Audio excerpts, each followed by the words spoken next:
Y como yo se lo había prometido, ya cerramos la cortina de la política. Hoy vamos a seguir hablando de libros y tengo dos muy buenos, de verdad muy buenos. Uno se llama Las esposas del cártel, que está hecho por Mía y... Ay, ahorita le digo cómo se llama la otra, que son las dos esposas de los gemelos Flores, de Margarito y de Pedro Flores. Mía y Olivia Flores son las autoras de este libro y es un librazo, es la historia real. ¿Y por qué se lo cuento? No solo le voy a contar el de Andrés Manuel López Obrador, sino este libro, porque usted acaba de escuchar una conversación que se reprodujo en casi todos los medios, bueno, en todos los medios nacionales y en muchos extranjeros, una conversación entre el Chapo y Pedro Flores, que fue grabada y que ha sido presentada en la Corte de Nueva York en el caso en contra del Chapo Guzmán. Y esta historia, lo que usted está escuchando, es total y absolutamente real y está de verdad grabada por uno de los hermanos. Estos dos chavos son los chavos que estuvieron en un barrio latino, que nacieron en un barrio latino ahí en Chicago y que poco a poco se fueron metiendo al asunto de del crimen organizado, de la droga y de las pandillas.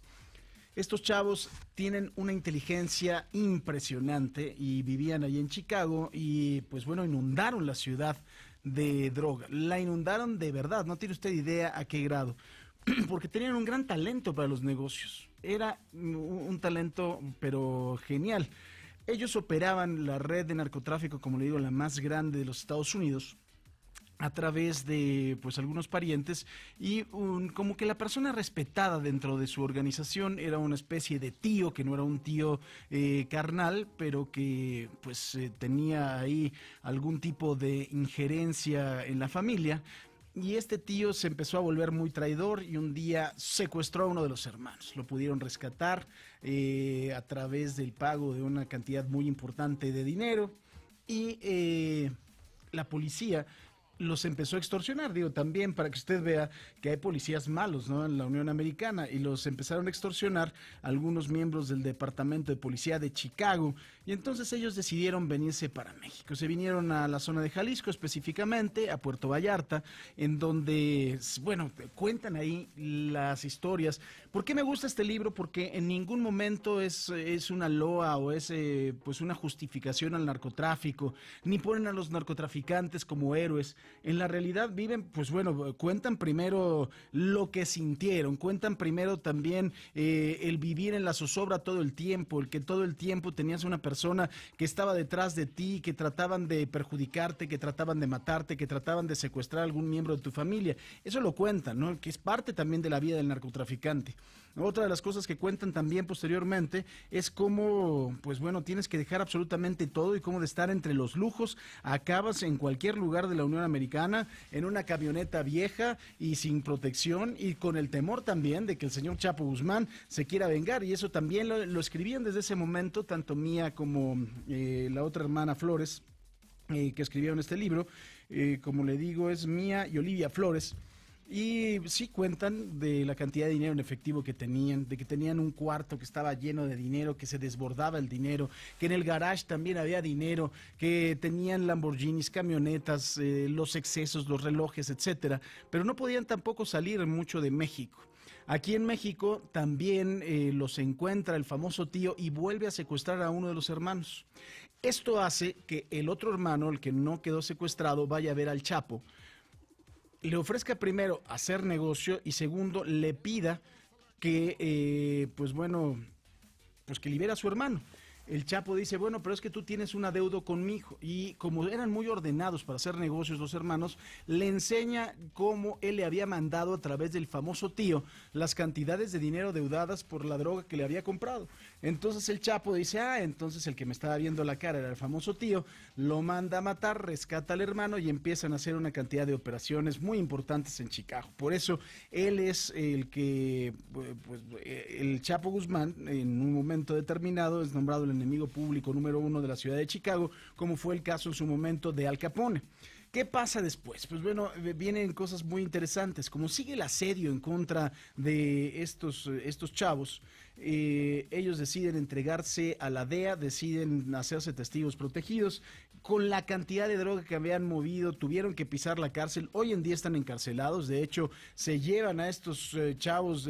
Uno está en una cárcel, el otro está en otra cárcel de los Estados Unidos, uno está en Nueva York, el otro no me acuerdo exactamente, en uno de estos edificios de máxima seguridad en donde no pueden ver ni la luz del sol, que son verdaderamente impresionantes, y les ofrecen que si declaran en el juicio en contra del Chapo Guzmán, los van a hacer parte del sistema de testigos protegidos de la Unión Americana, como lo son ya sus esposas y sus hijos, que viven en un lugar indeterminado de la Unión Americana, obviamente por seguridad, con los hijos y custodiados pues a lo lejos, pero también por miembros del Marshal o de la oficina del alguacil de los Estados Unidos, que son los encargados de dar protección a los testigos protegidos. Ellos, además de todo, la gente de la DEA al que se entregan, se los dice, le dice, ¿sabes qué? Es impresionante de verdad cómo tenían la organización, porque si se hubieran dedicado hasta la distribución de lápices, se hubieran hecho millonarios por la eficiencia que tenían en este negocio. Cuentan cómo, por ejemplo, en las zonas más acomodadas de Chicago, en las zonas más pop-up, fifi, como usted le quiera decir, compraban casas en donde ponían, ya sabe, afuera una Land Rover para que fuera la de la señora, un Mercedes para que fuera el del señor, y lo que hacían era vestir a toda la gente que entraba a trabajar ahí como si fueran parte de la servidumbre. Tenían un horario de entrada, todos llegaban en la mañana, todos se iban en la noche, y pusieron un sistema de puertas escondidas que además de todo era de última generación, en el cual se abría esa puerta, se accedía a un sótano, se volvía a cerrar y no había forma de que se detectaran estas puertas.